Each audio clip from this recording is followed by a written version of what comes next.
en prière constante.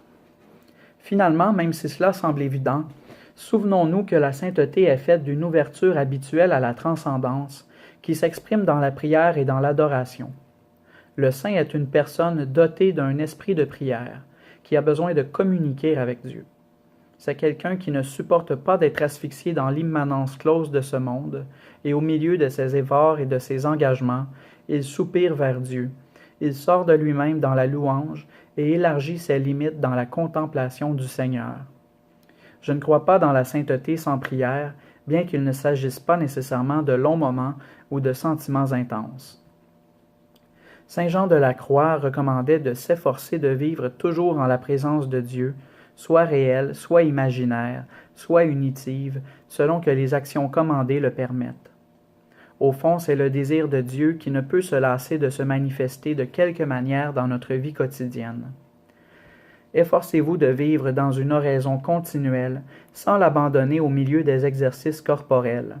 Que vous mangiez, que vous buviez, que vous parliez, que vous traitiez avec les séculiers, ou que vous fassiez toute autre chose, entretenez constamment en vous le désir de Dieu, élevez vers lui vos affections, disait encore Saint Jean de la Croix.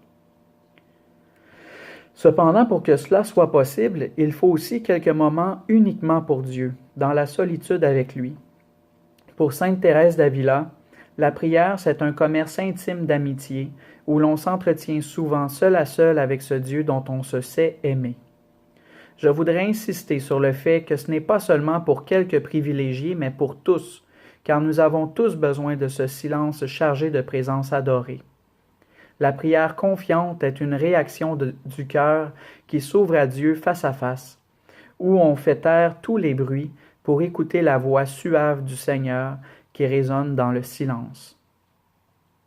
Dans le silence, il est possible de discerner, à la lumière de l'Esprit, les chemins de sainteté que le Seigneur nous propose.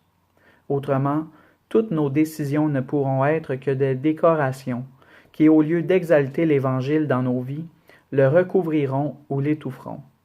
Pour tout disciple, il est indispensable d'être avec le Maître, de l'écouter, d'apprendre de lui, d'apprendre toujours. Si nous n'écoutons pas, toutes nos paroles ne seront que du bruit qui ne sert à rien. Souvenons-nous que c'est la contemplation du visage de Jésus mort et ressuscité qui recompose notre humanité, même celle qui est fragmentée par les vicissitudes de la vie ou celle qui est marquée par le péché. Nous ne devons pas apprivoiser la puissance du visage du Christ. J'ose donc te demander, y a-t-il des moments où tu te mets en sa présence en silence, où tu restes avec lui sans hâte et tu te laisses regarder par lui? Est-ce que tu laisses son feu embraser ton cœur?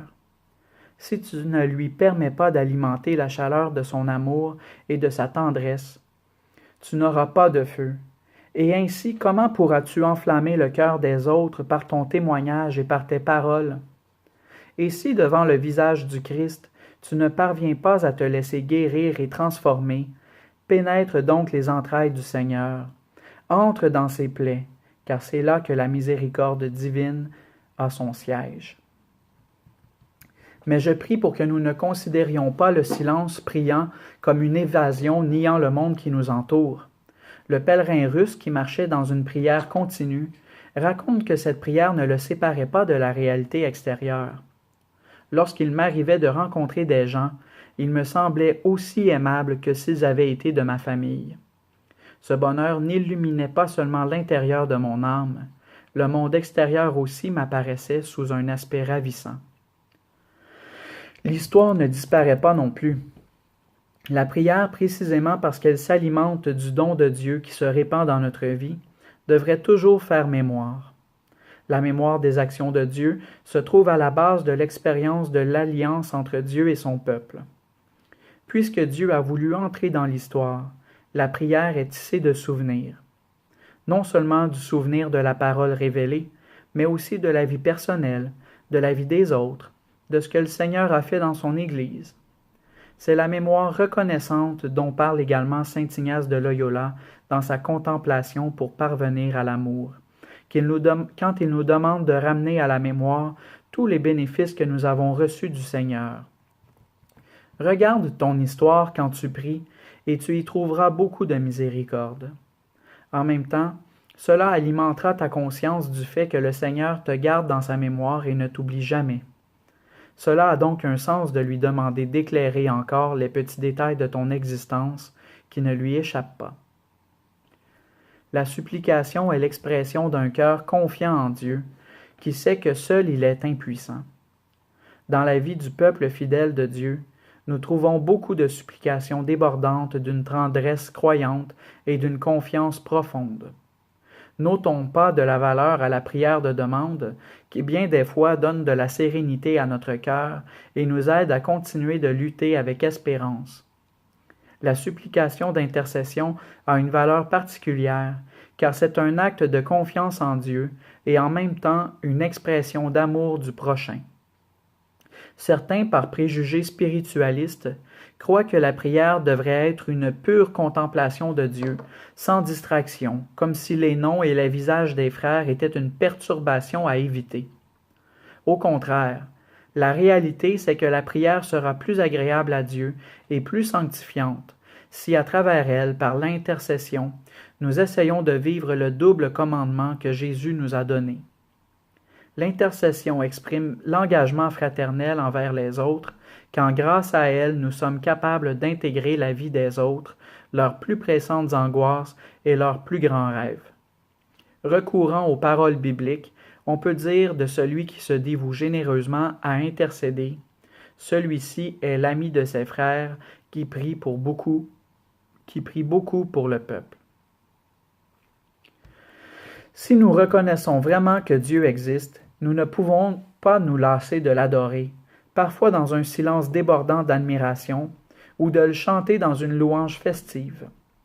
Nous exprimons ainsi ce que vivait le bienheureux Charles de Foucault quand il disait « Aussitôt que je crus qu'il y avait un Dieu, je compris que je ne pouvais faire autrement que de ne vivre que pour lui. » Il y a aussi dans la vie du peuple pèlerin de nombreux gestes simples de pure adoration, comme par exemple lorsque le regard du pèlerin se fixe sur une image qui symbolise la tendresse et la proximité de Dieu.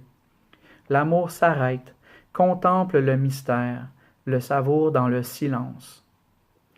La lecture priante de la parole de Dieu, plus douce que le miel et plus incisive qu'aucun glaive à deux tranchants, nous permet de nous arrêter pour écouter le Maître afin qu'il soit lampe sur nos pas, lumière sur notre route. Comme les évêques de l'Inde l'ont bien rappelé, la parole de Dieu n'est pas seulement une dévotion parmi tant d'autres, certes belle mais optionnelle. Elle appartient au cœur et à l'identité même de la vie chrétienne. La parole a en elle-même le pouvoir de transformer les vies. La rencontre avec Jésus dans les Écritures nous conduit à l'Eucharistie, où cette même parole atteint son efficacité maximale, car elle est présence réelle de celui qui est la parole vivante. Là, l'unique absolu reçoit la plus grande adoration que puisse lui rendre cette terre, car c'est le Christ qui s'offre. Et quand nous le recevons dans la communion, nous renouvelons notre alliance avec lui et nous lui permettons de réaliser toujours davantage son œuvre de transformation.